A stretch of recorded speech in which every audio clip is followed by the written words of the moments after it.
It was like really literally a great time to watch wrestling, and it was because of Stone Cold Steve Austin and The Rock, and how again they made you think that these are two guys who are the top dogs of the country. I'm sorry, top dogs of the company. Like, the top lions, the top bulls, however you want to, whatever adjectives you want to describe as, or relation to an animal that rules the jungle or rules the land and so forth. But yeah, again for me, Stone Cold Steve Austin, and I think a lot of people related to him because he was, a guy that was relatable, basically. I mean, you got a guy who comes out, he's dressed in black combat like boots. Um, he's bald headed. He got some mean streak look on his face, like, yeah, don't fuck with me look. And he just pretty much dress like, like he's an outcast, like, I don't give a fuck attitude. If you, whether you like me or not, I don't give a fuck. Oh, or I don't give a fuck who you are. You could be black, white, whatever. I'm still gonna whoop your ass if you get in my face. That's the character Stone Cold Steve Austin sold at that time. He sold it like he was the baddest man on the planet, or definitely one of the baddest men on the planet.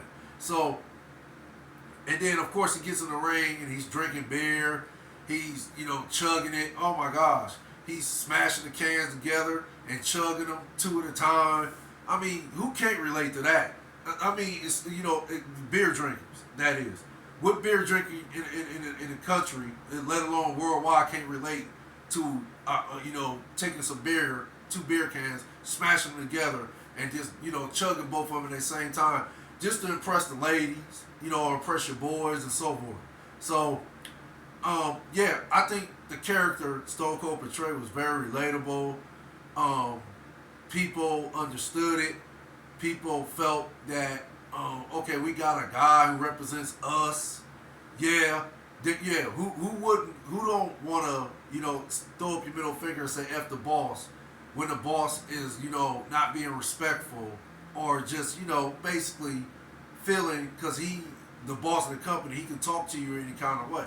So what individual, and this relates to a woman too, what man or woman would want to, get in his boss's face and tell him, hey man, F off, man. I don't need this effing job. F off. I'm out of here. I'm gone. And then, yeah, once you tell the boss that, the boss, initially the boss says you're fired, get out of here. And then 2 days later calls you back because the boss realizes he needs you. So who wouldn't want to have that type of control? Who would want to have where, they can put their boss in a position to show them that, look, I don't need you. You need me. So you better learn how to talk to me with respect. I understand you're my boss, but you better learn how to talk to me with respect. So, yeah, in my opinion, Stone Cold represented that and more. So, and I think that's what, like I said, WrestleMania 13, I really believe that's where his stardom took off. I really think that's where he finally got over. Because if you really paid attention to his career up until then, yeah, he was popular, and yeah, his popularity was growing, but they still needed something to put him over and put him in a position to be the Stone Cold Steve Austin we know today. And you got to give credit to Bret Hart, Vince McMahon, Ken Shamrock. I believe without Vince McMahon's creative genius and Bret Hart's kind-hearted spirit, being the good person that he is, being, the good guy that he is, realizing that, hey, I love this business so much that I realize one day I'm going to have to pass the torch to somebody. Now, this match between Bret Hart at WrestleMania and Stone Cold Steve Austin, WrestleMania 13, this wasn't a passing of the torch match, but it was a match that Bret Hart understood that, hey, we got to put this guy over. And from my understanding, I think it was Bret Hart's idea to put him over. I think Bret Hart to Vince McMahon and told him, hey man, we gotta do something with this. We gotta put this guy over, man. His popularity is skyrocketing. I could be wrong about saying Bret Hart came up with the idea and pitched it to Vince McMahon, but I just heard rumors back in the day that Bret Hart was the one that pitched the idea to Vince McMahon. So I believe without this WrestleMania 13th match, I don't think Stone Cold will be as popular as he is today. And it's because of how both Bret the Hitman Hart and Stone Cold Steve Austin sold the characters. I can't say it enough because and I think in all things in life, everything has to be equal in order for a person to be successful. That's just my opinion. I think all things have to be equal in order for a person to be successful. So I think you got to be in the right place. Sometimes you have to be in the right place. Sometimes, it helps that you have connections. But I think most people, I would like to think, would appreciate it more if, it came from their blood, sweat, and tears. Them hitting the pine, hitting the pavement, and going out there and just basically hustling for it. Like, not taking no for an answer. Having that never say die attitude and just believing in themselves. I like to think most people are successful when they have that mindset. And again, it's okay to have some help along the way. Yeah, we all need help in order to be a success. But again, I think all things have to be equal, and I think it starts with the individual, how bad they want it. And I think Stone Cold Steve Austin up until WrestleMania 13, I think he had like 7 years in. So Stone Cold, and again, his first love was wrestling. So I like to think those two combinations is the reason why Stone Cold also is the man he is today. Now, again, you got to know how to wrestle too. And it most certainly helped that Bret Hart was a technician in the ring.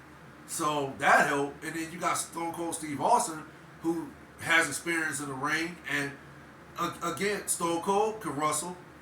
Stone Cold was, both of them great wrestlers. Great wrestlers. They, got in the ring. They, know how to execute all the moves, do the, body slams, the timing, everything was on point. So it took a lot of things for this to work in order for Stone Cold to finally get over with the fans. It took a lot for him to get to where he's at today. In order for him to be where he's at today, it took a lot for him to get where he had to get to WrestleMania then. But I mean, the struggle I think was real for Stone Cold, and it was in Stone Cold.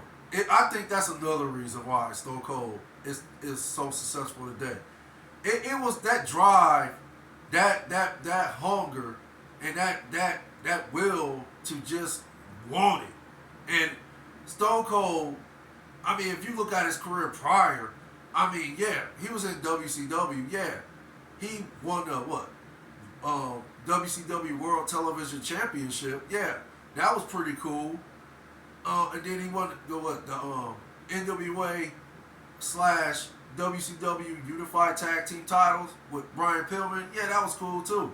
But I mean, again, he finally goes to the WWF / WWE, and he debuts as the ringmaster.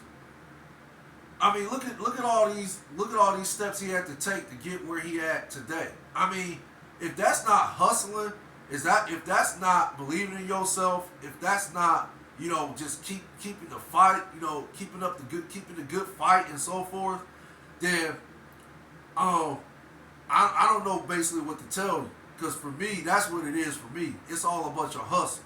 It's all about how much you want it. So, Stone Cold deserves where he's at today. Stone Cold is iconic. Stone Cold is one of the greatest wrestlers I've ever seen. Now tomorrow, I'm gonna do War on the Rock. That's if I don't have to go to work tomorrow. But or if I have to, not work the full shift tomorrow, shall I say? But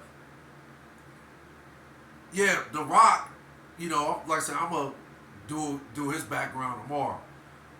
That's if I don't have to work my full shift, or if I have time to do it in the morning. That's what I meant to say. But yeah, The Rock is a great wrestler. He's iconic. So I'm gonna brief y'all more on how his career, and what his career was like, and how he was finally able to get over with the fans. But thank you for listening. I appreciate the views more. If you like my video, I appreciate that too. But y'all stay blessed. Keep it safe out there. Facts from the Ghost. One love. Later.